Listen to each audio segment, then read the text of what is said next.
Hey, what's up everybody? BDF 44 coming at you in another video. Alright, so I decided to take my walk now. It's about noon. Figured I'd walk down, see if I can get to the courthouse. I think that's the distance. And I'm probably looking to walk right now all the way over there to 1 Manchester, just like I did last time. Housing authorities over there, but I think I'm more so going to ask the courts a little more, see if they have any information, any flyers on the situation I'm in, so I can sort of be prepared for what's happening on Thursday, because I anticipate wanting that extension for sure. So I just want to be able to be 100% certain of what my options are, if there are any. So I'd rather do that now and wait till Friday morning when we're on the clock for that situation. I want to be ready for that. So that's what I'm doing. That's exactly what it is. I'm happy to be out the house, man. It's different for me now, to be honest with you guys. It's hard for me to stay in the house during these hours now that I've gotten used to being out. Yesterday, it's the worst day I had since starting this process. It feels the opposite of what it always felt. It feels like it's supposed to. Being cooped up in the house feels exactly that, you know. I'm just very, very happy that the Lord has put this in my heart to feel this way. When you've been in isolation like I have for the last couple of years, comfortably, you want this to be the conditioning that you get used to. This is what it should be. You should want to leave the house and be around others and stomp the pavement or whatever's out there for you. You should not want to be in a situation where you're by yourself. So that's why I'm pleased that the Lord has turned this around for me. I feel a lot better right now than I did on the last therapy session or the one before that. And it's the air that makes the difference. So that's what it is. I am of the mindset that all good things come to an end. And my isolation period, feeling like that was the way to go, that's over. I don't ever want to build that way again. It was a wonderful experience having my peace, and so there are aspects of isolation that I don't necessarily think are bad for me, but as far as me choosing to ever want to be like that again, nope. I'm probably more than likely want to do this more so than to want to be in isolation ever again. So that's the reality of it. I did the work necessary to keep me from thinking that isolation is what's best for me, and now I got to catch up to that. That's the reality. I got to catch up to that.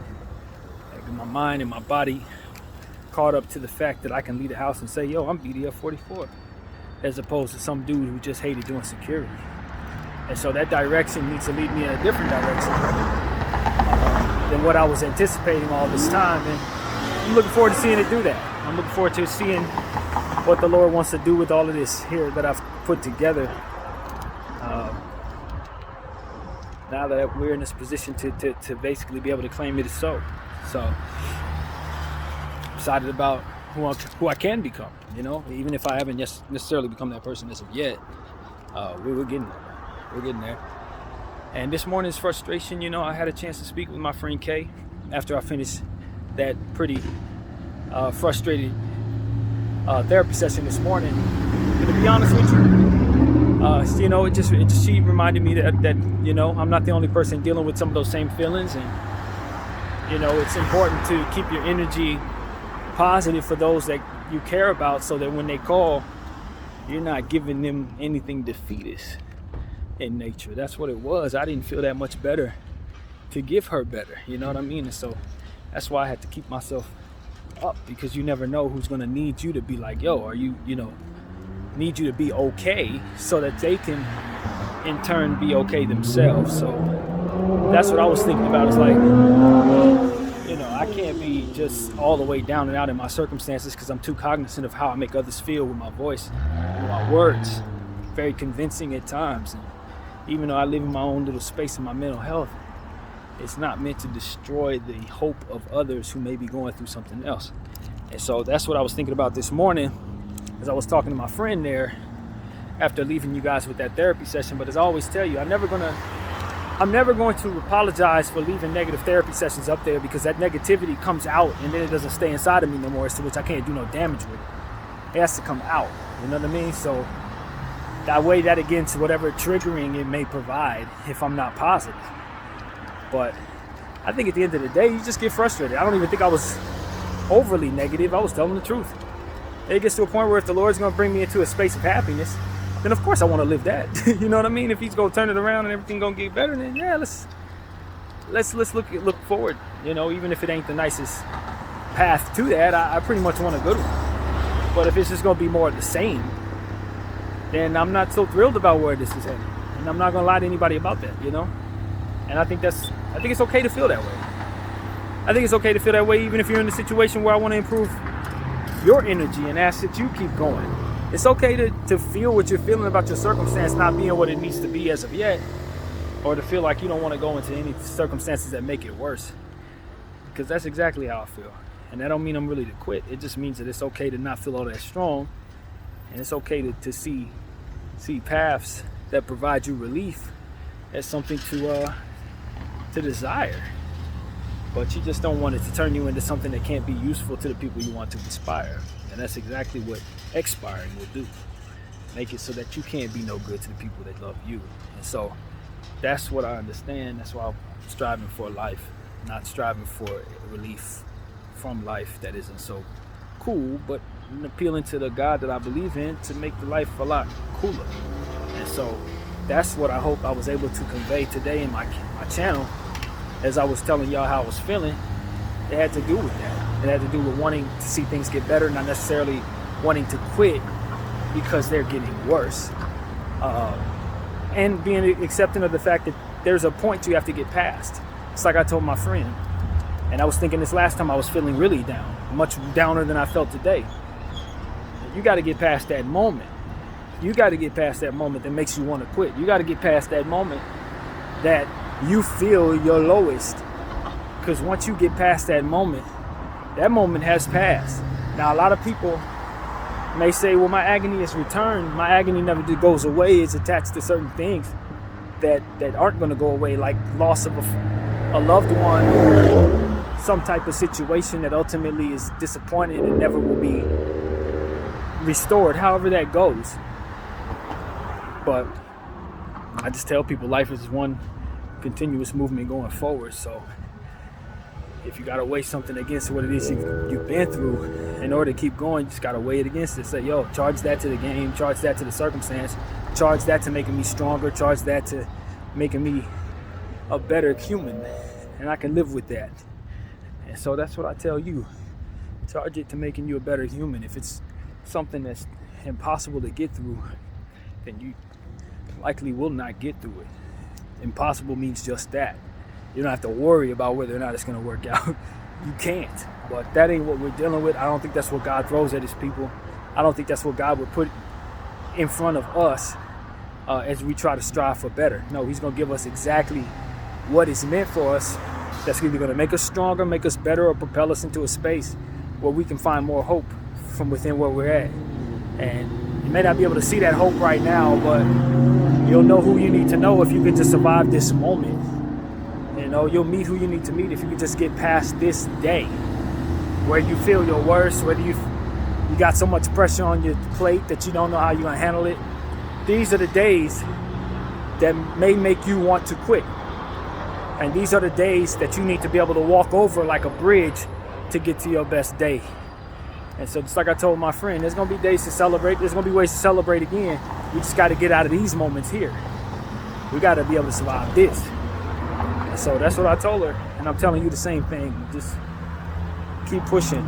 Keep moving. Just like I've been telling myself, keep moving. Don't worry about what's not getting done or what may be wasted time. If your issue is not moving, then you need to be moving. And you're going to get your best ideas from doing that. You're going to get your best solutions from doing that. And so that's what I'm telling myself in this moment. As I'm walking down La Brea,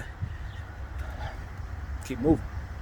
Because even if I go to this courtroom and they don't have nothing for me, no information or nothing, at least I know I took the steps necessary to check that box off in my head. So I know come Thursday, I did that. You know what I'm saying? Like, look, I tried to fix my situation, and in trying to do so, this was an option I knew I could take, and I'm taking it. So if things go left, I ain't gonna be sitting up saying I shoulda. That can be more deteriorating than the problem itself. What you didn't do when you had an opportunity to. Nah, just take the moment that you're in while you're stressing to step forward in the situations that will allow you to do those things. And as you do those things, you'll feel a lot better about whatever you have to go through, because you've taken all of your steps and left everything on the line there. And so that's what I'm telling you. Do what you can within the situation, especially if you think the worst is going to happen. Do what you can, and then you'll be at peace knowing you did all that, and you won't have to give any energy to what you did not do.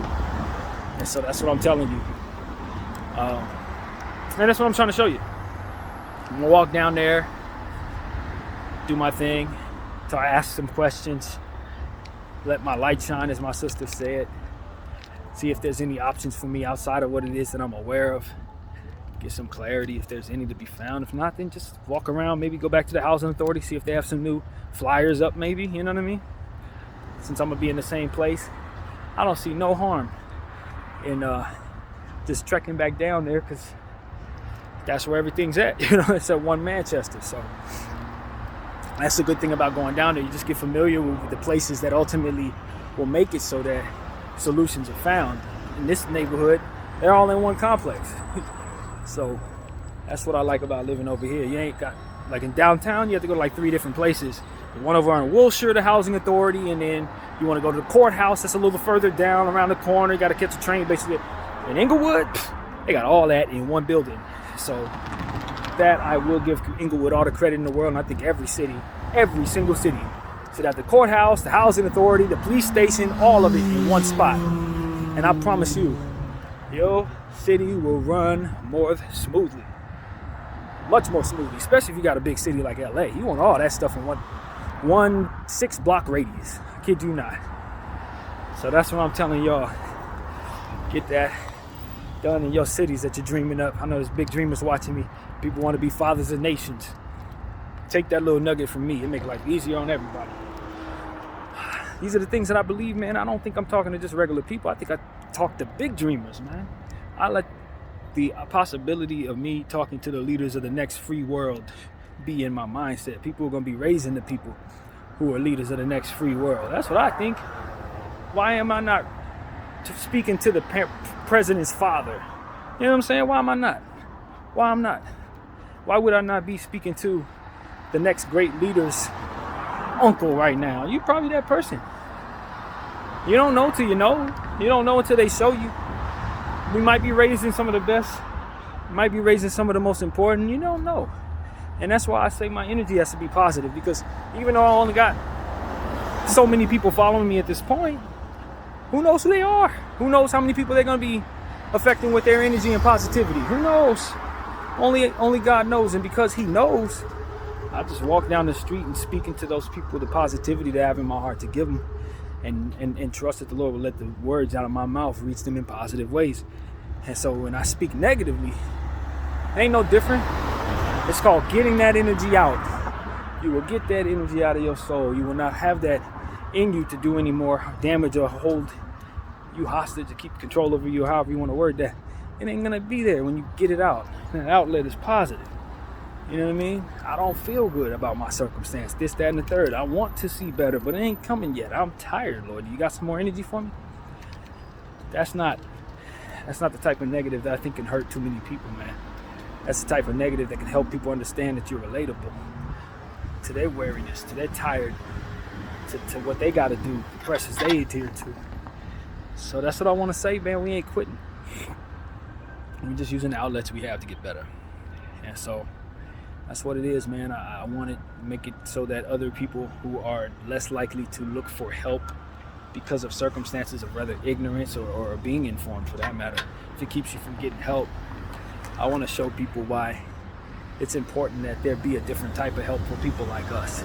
I don't want to take 8, 9 different pills just because you have an understanding of what it is that I got going on. I've been living this way without pills the whole time, and maybe it's not good enough to a point, but turning me into a zombie or more sedated mind ain't either. And I don't want to be a guinea pig for your mental medication. I I don't want to be a guinea pig for your mental medication. And I don't think that my situation is debilitating enough to justify pumping myself full of foreign drugs. It's just not. It really isn't. And so that's been a big part of the problem. See, understanding or misunderstanding, whichever it is, that these circumstances could be real in my life just for getting the help that I genuinely need. That I could be pumped full of drugs that could ultimately deteriorate my body. I was telling you guys about the experimental drug that my mother was put on that was supposed to help her with her situation with cancer. And I guess the little thing that they put in her chest, I don't know what it's called, but it's supposed to connect to giving her the chemo. Something went wrong with it, whether it was inserted improperly or what. Something went wrong with that. And when they put the medication in her, it was almost as if it did something to it as it was trying to form and grow into her arm. I don't know if it was a combination of two different things going on. I don't know what it was, but it got very bad for her to where when she started taking that medication, she couldn't lift her arm above her shoulder. She couldn't lift her arm above her shoulder.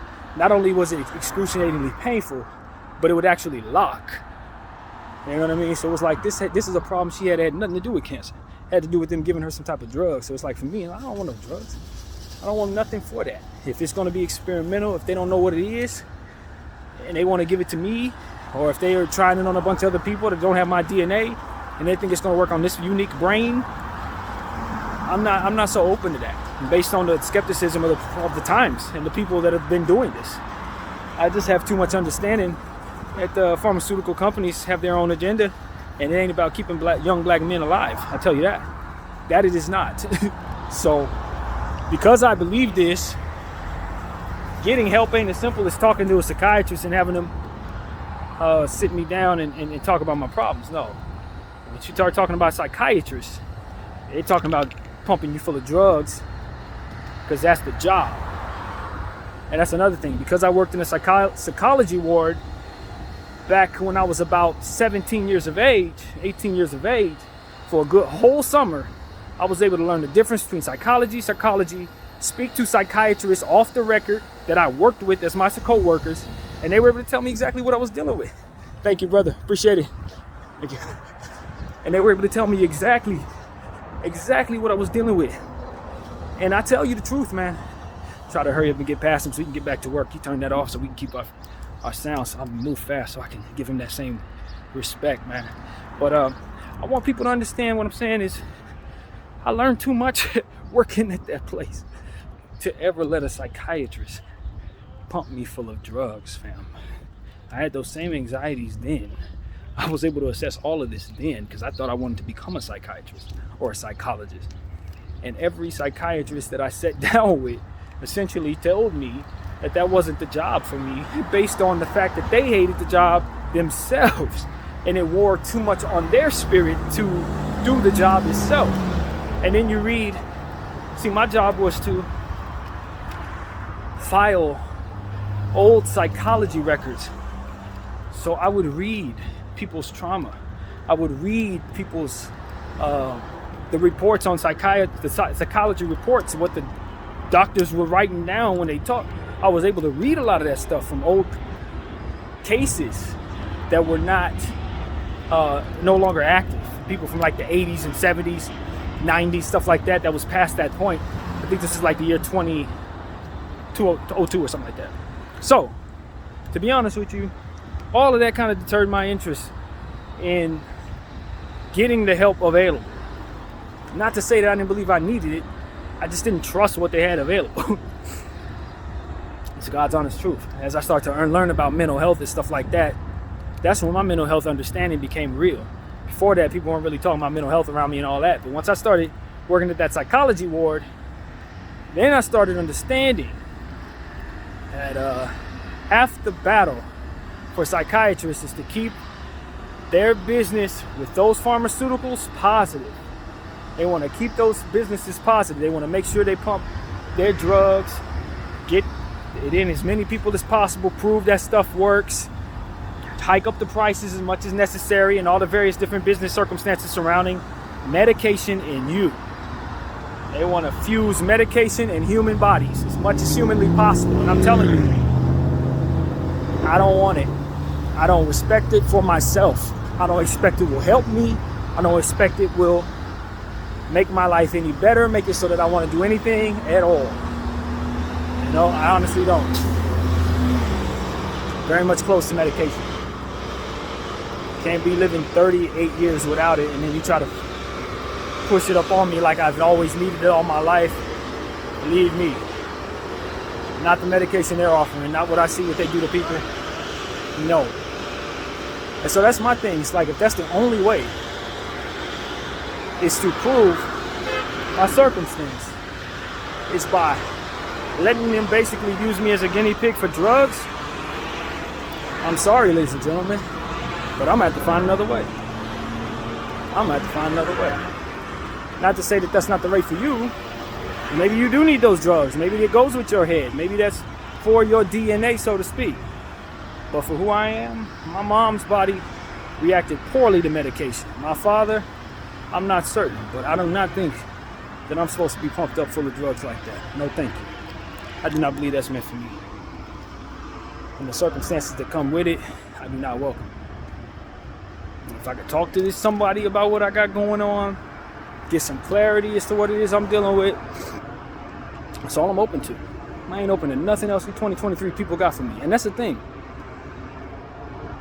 I'm a firm believer in the progression of science, progression of human evolution, getting better, building. I'm a mindset that believes that we're living in some very primitive times as it pertains to certain things. We ain't where we're headed. And because of it, some of the faith that we apply to it is misguided. This is my same argument about body enhancements and various different things that they allow for people to do augmentations and stuff like that. Science ain't where it's headed. If this were 2050, 2055, I feel a lot better about all of that stuff that y'all doing. But in 2023, we're not there yet. And people are trusting it like it's just like science is perfect, like they got it, like it's where it's headed. And there's so many more progressions. So many more progressions. A lot of this stuff they're doing is experimental. They don't even really know what they're doing, but they're just doing it. And people trust them, and it goes whatever way it goes. Nah, I don't. I just don't trust it. And so that's where I'm at with that. It's like, as far as the medical field, with respect to everybody who's studying it, man, I'm not saying that y'all ain't doing a wonderful job, much better than any understanding I have. But I just see the results of certain things, and I am not putting my faith in today's version of the progression that where we're headed in regards to medication. We're not where we're going. Body augmentations, we're not where we're going, etc. We're just not where we're headed. As it pertains to mental health and how to treat people, again, not where we're headed. And I think I'm one of the many collaborative subjects on this earth that's going to help us get where we're going by way of my example and what it is I'm leaving behind on this channel. That's exactly my purpose. That's exactly my purpose. It's why I'm so transparent. It's why I've sacrificed so much of my information and otherwise personal comfort in regards to what y'all know about me. Is because I see purpose in all of this. Very specific purpose. Got a very unique mindset, a very unique way of understanding, a very unique self-awareness attached to them struggles. And I don't think it's too many people that I've ever heard of that could do what I do as it pertains to explaining to people exactly how it feels to be in the head of a mind like this. Transparent enough and loving enough of a human being to care enough to do this. You know what I mean? Like, literally. It's disgusting. Hey, it happens every day. But yeah. That's what I want to say to everybody, man. I'm very comfortable on this camera at this point. I don't think too much of nothing anymore other than trying not to use my mouth to expose other people's problems. That's what I try my very best not to do. I'm so transparent. I have no interest in airing out other people's circumstances and truths for the betterment of my own mindset and all of that. That doesn't work. That's another reason why I stay in isolation, honestly. And as we talked about that already, trying to keep people's secrets, I don't care to. I don't have any of my own. You see how transparent I am with this? You know what I mean? I'm transparent as hell, so trying to respect other people's secrets it's going to come foreign to a mind like mine. Not to say that I want to get you in trouble or nothing like that. I never would. That's the point. Keep to myself so I can keep my truth as my own. And everybody else's business, that's your dirty laundry to air out. It ain't mine. But I am not afraid to air out mine because I have purpose for that. You know what I mean? And like some stuff will get you locked up. I try not to do none of those things in this life. I try my very best not to put myself in a position to where I have them type of secrets. Seriously. Not to say I'm better than nobody else, but it's just a point. It's just, that is the point of my life. I've been in isolation instead of doing stuff that ain't otherwise would have been okay for doing. It kept me out of trouble being this way. You know? Like, I don't think too many black people can grow up in the neighborhood I did, in the neighborhoods I did, and not find themselves in some of the stuff that's just naturally there to find. Yeah, easy it is for a person like myself to have grown up in a gang. Easy, man, easy. But because of my mental health and my desire to be in isolation and my perception of all the various different things I did, they didn't even let me get involved in that.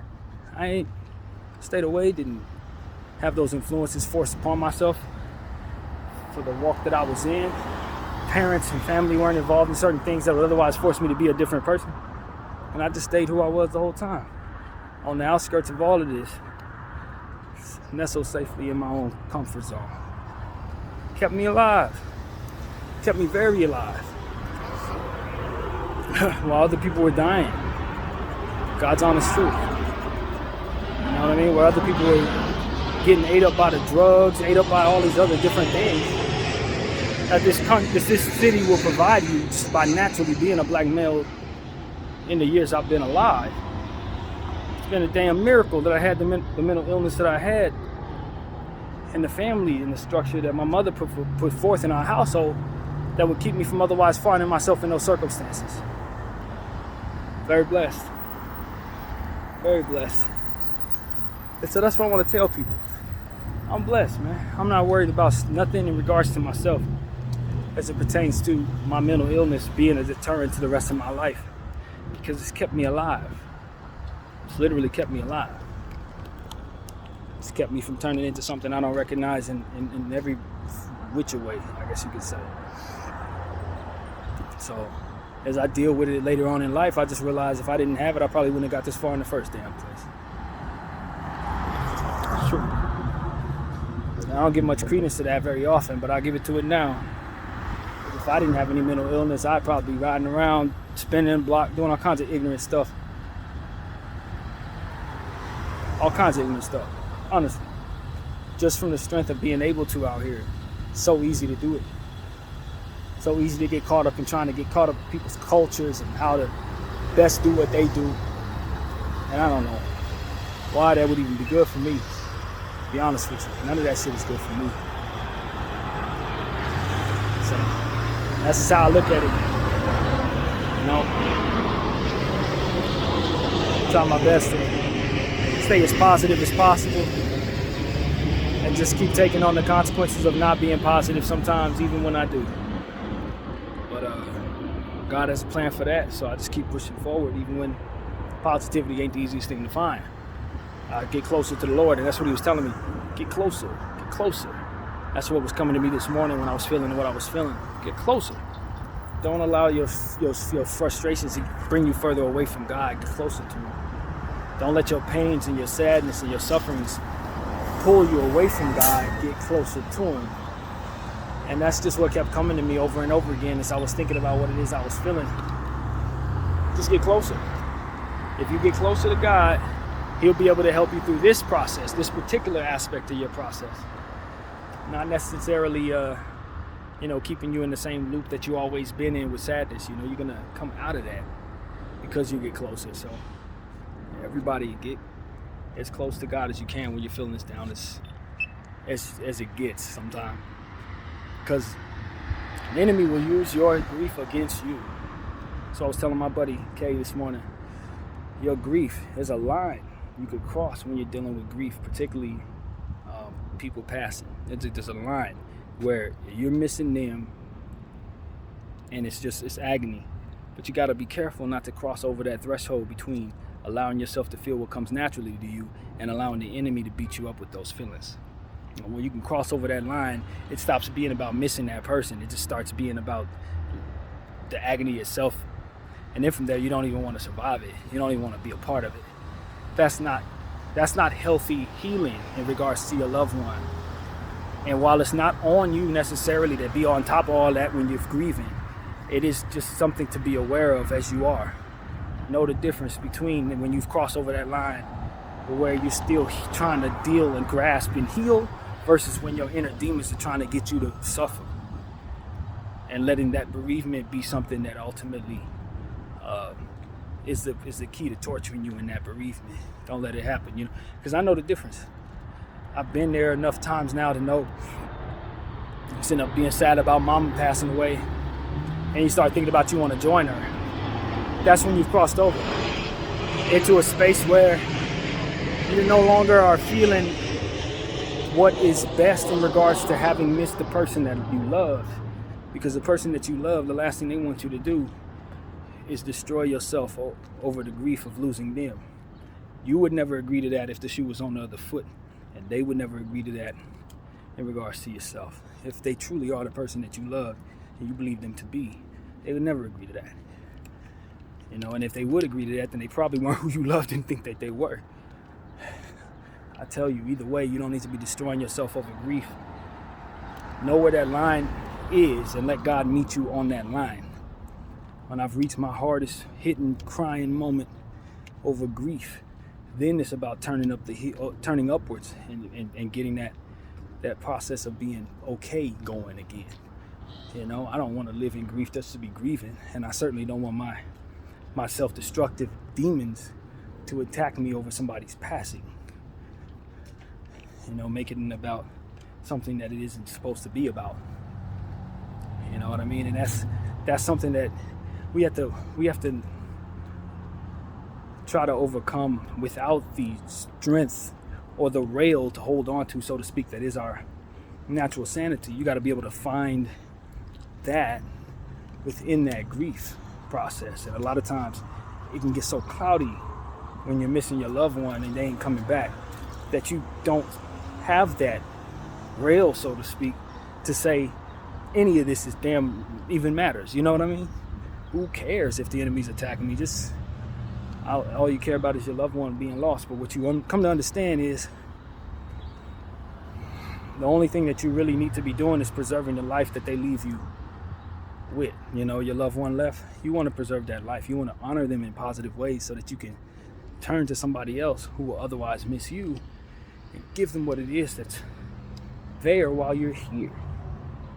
Because I'm telling you, if they see you handle grief well, when it's time for them to grieve you, they will have the example of how it's done properly. And that's an aspect that your demons will never tell you while you're sitting there in agony. That your kids are watching, your family's all going to have to deal with this in some way, shape, or form in regards to yourself. And how you allow yourself to heal versus how you allow yourself to deteriorate in the presence of that grief may have a difference made for them. And you care about them. That's what you have to remember yourself. That not the only person who matters is the person who's lost, but those who still here. You still got plenty of people, plenty of circumstances, plenty of stuff to pay attention to that'll make it so that you can turn your attention from that of what is lost and turn your attention to who's still here. And that's the hard part. When you're by yourself, you may not be able to see that. I relate to you more so than I relate to those I was talking to, because I didn't really have too many people to turn to. When my mother passed, when my father passed, I was used to being by myself, so I didn't turn to anybody else, but that's why I turned to God. That's why the God variable was so important for me, because there was nobody there otherwise to psych me out of that grief that would otherwise destroy myself. And to a point, a lot of it did deteriorate me in some ways, but not fully. Not fully, because I'm still here. And that's the point. I didn't let it completely just take me over. I took that grief from my mother and I took some of her advice. Started my YouTube channel. Took some of that grief and I turned it into what my mother told me. Walk with God, I let her energy guide me to what it is that ultimately would make it grief. I took the conversations that we had, and credit to her for allowing those conversations to be had in regards to dealing with that grief. And I dealt with that. And that's how you have to deal with it, man. You deal with the grief by way of the people who left behind with the good energy that they left you. You know what I'm saying? That's how you do it. I deal with the grief of even people I don't know, heroes like Kobe Bryant. How do I deal with that grief? I'm not gonna stop watching Laker videos. No, I'm gonna start my Laker channel and speak that Laker mentality, that Mamba mentality into the camera. That's how I deal with my grief. That way it don't turn into something that deteriorates what it is the plan is. I can take what it is that he left me with and then move it into something otherwise help not only myself heal, but others as well. And that's how you defeat the enemy. You don't have to sit there and let it deteriorate you because of grief, because all that grief wants to do is kill you too. It ain't necessary. It ain't necessary. So other people can grieve and it just keeps on going. And if we all adhere to that, we all die at the hands of grief. It has to stop somewhere, and this is where it stops. It's no one where that line is. No one where to cross. No different than any other line that you cross where you've had too much.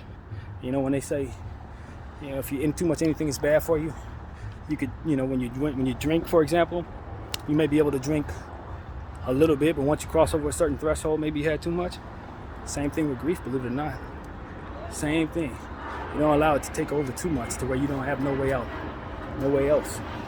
You know what I mean? You don't let it take over too much to where you can't even see that you're mourning over somebody you cared about, not somebody who otherwise wanted you to suffer over their passing. You know, these are things you got to keep with you throughout that process of healing.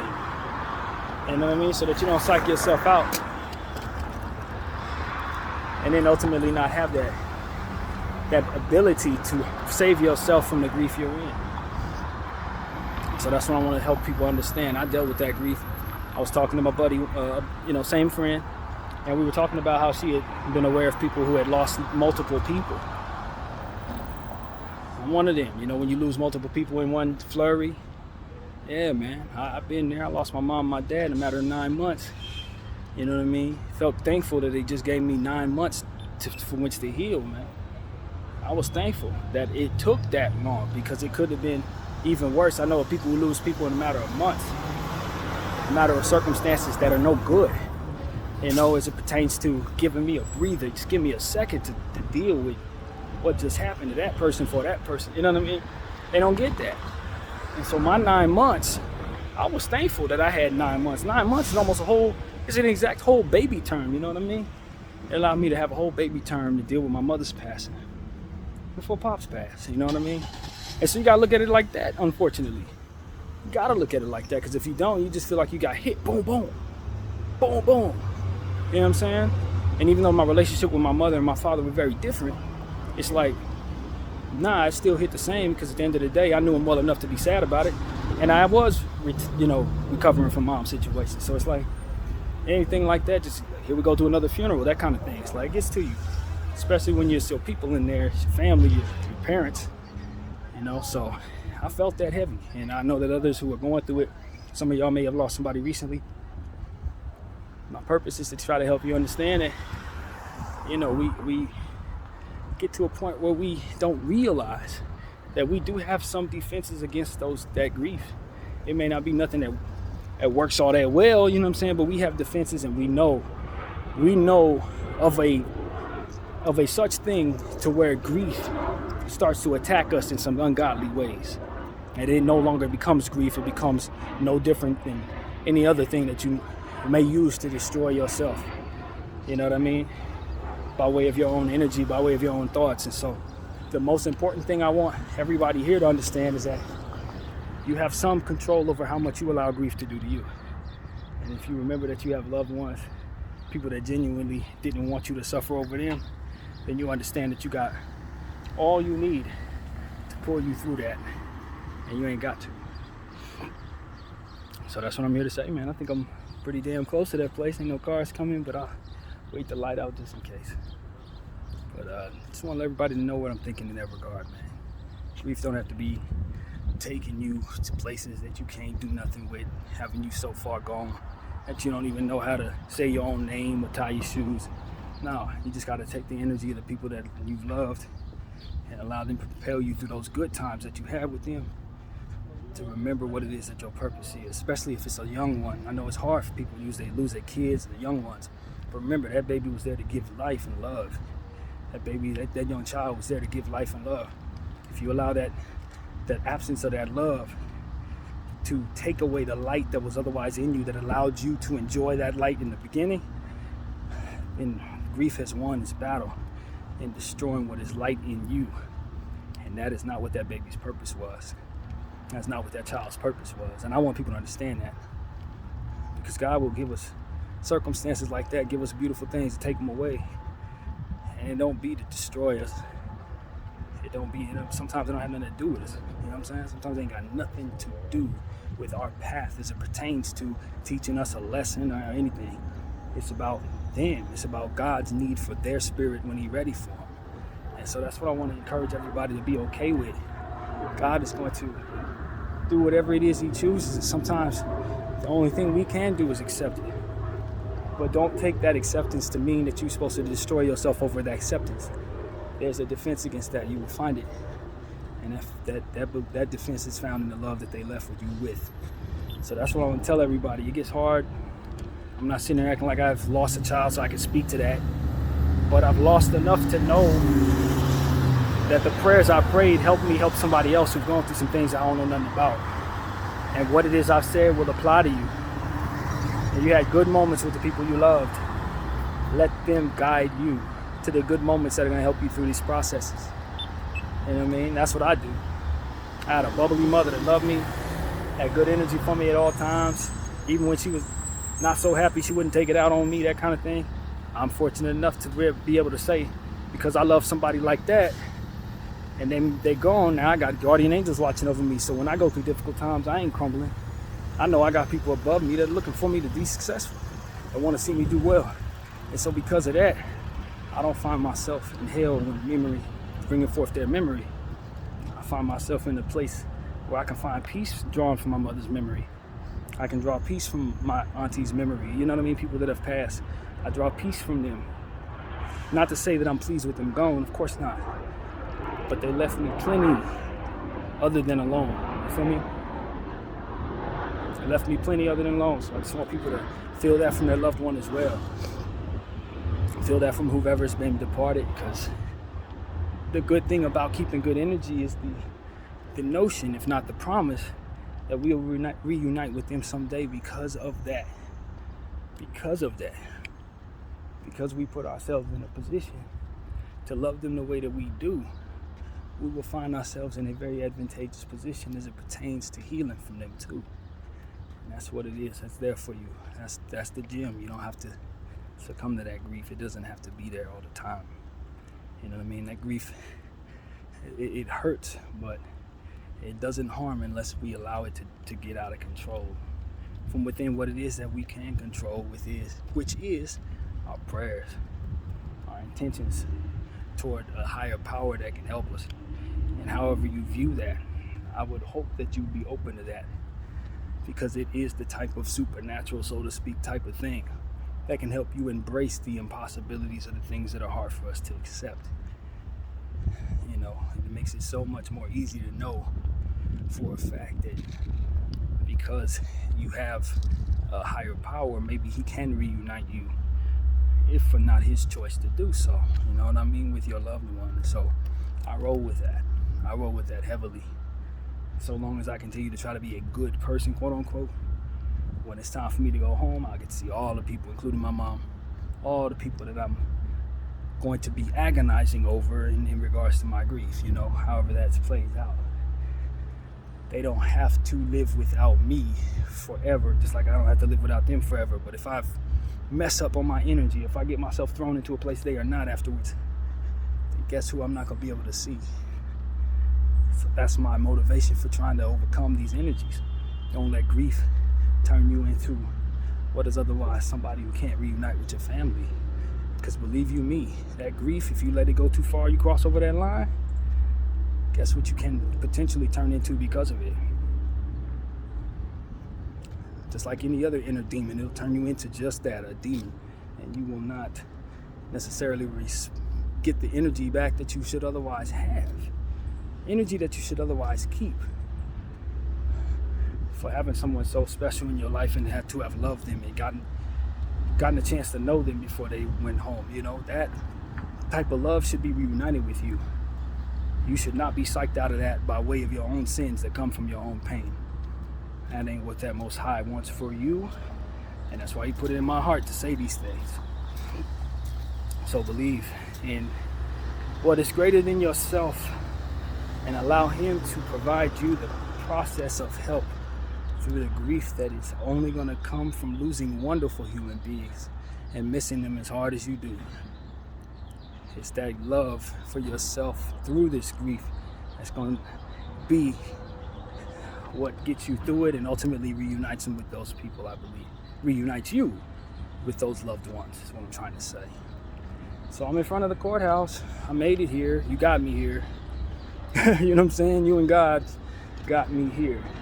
The notion that good things can happen from just speaking of the Holy Spirit got me here. And that's what I do. I speak of the Holy Spirit. The Holy Spirit that my mother, who watches over me, who I grieve over, tells me is my comforter for all grief. She told me that many times. Anytime you're feeling sad and grief, the Holy Spirit is your comforter. That's what she told me and raised me to believe. So now that I'm in a space where I need comfort for that grief, it's those words that put me in a position to have it, so to speak. And I hope I didn't come to this courtroom on a day it's closed, because it looked like that might be what it is, honestly. But at least I tried, no effort is lost. Because even if I came down here on a day it's closed, I don't know why it would be. But even if I came down here on a day it's closed, I left it out here for me to try something new, or try something that would help myself, rather, in regards to my situation. I didn't sit back and say, what if?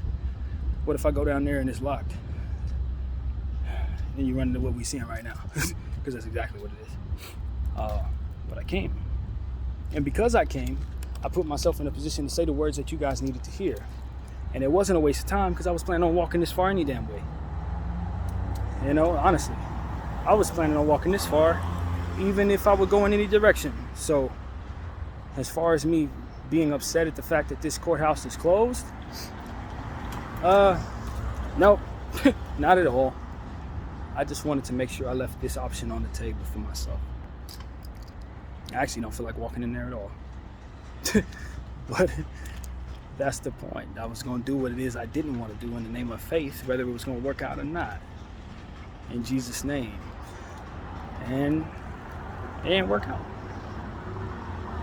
But it wasn't like I was due to come down here today. I was not. But I will be more equipped to walk this distance even more so come next Monday. Hopefully they'll be open next Monday. What's today? Tuesday? Monday? It's Monday. Hope they're not closed every Monday, because that would make things very difficult. But no, that's a Friday.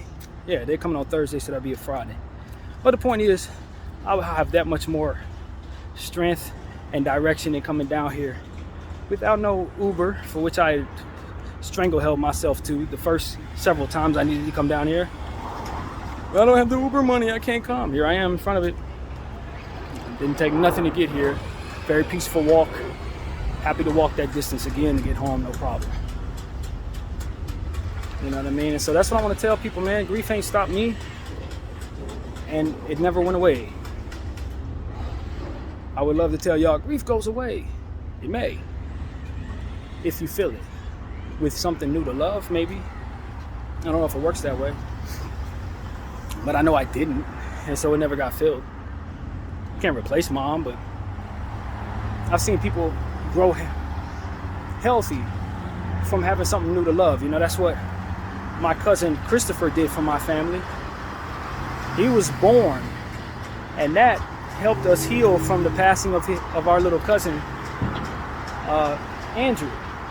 This is one of the reasons why I know you can deal with immense grief in the way that is positive, because I watched my family. I watched my Aunt Cecilia and my uncle AK and the kids and my grandmother and everybody who loved Andrew handle that with so much grace. And I watched my aunt be cognizant of other people's pain as she was dealing with her own, being strong for the family. I know what I'm made of because I watched her go through it. And then she parlayed that into being someone who promotes grief counseling, from which I'm very proud of. My Aunt Cecilia, I want everybody to go check her out. Cecilia, I don't know if she goes what's your last name right now, but I want people to know that, I got family who helps with grief counseling. I just haven't gone to them myself because of how I am. But she's always available and she's always sweet. And she showed me what is in me in regards to dealing with this. A lot of what it is I'm saying to you is because I watched her do it. I watched her get through that. And her strength, you know what I mean, she still displays. I don't expect that every day is easy even now. 20-something years later, it probably ain't all that easy to look back on those circumstances. It ain't for me. It wasn't for me, you know, but that's what it is. Little Christopher, it's a grown man now. Shout out to Chris, grown man. But that baby, I mean, it was healing for our family, though. Healing. He was in the oven when we lost the baby. You know what I mean? You could see my auntie's stomach the day of the funeral. You know, my other auntie who was pregnant with him. It was just a healing energy that he was providing us throughout that process. We were going through so much as a family, and we just had so much love in our heart for what was to come. Never would he replace Andrew, but he had his own place in our family. And he feels to this day that void. He feels that void. You know what I'm saying? And that's what it is. I want everybody to know, like, this is possible because I've seen it with my own eyes. You know, not to say that you can replace a lost dog with another dog and it's gonna be cool, but being open to loving again. How you doing, man? Hey, this is a family of mine. I'm gonna let y'all go. BDF 44.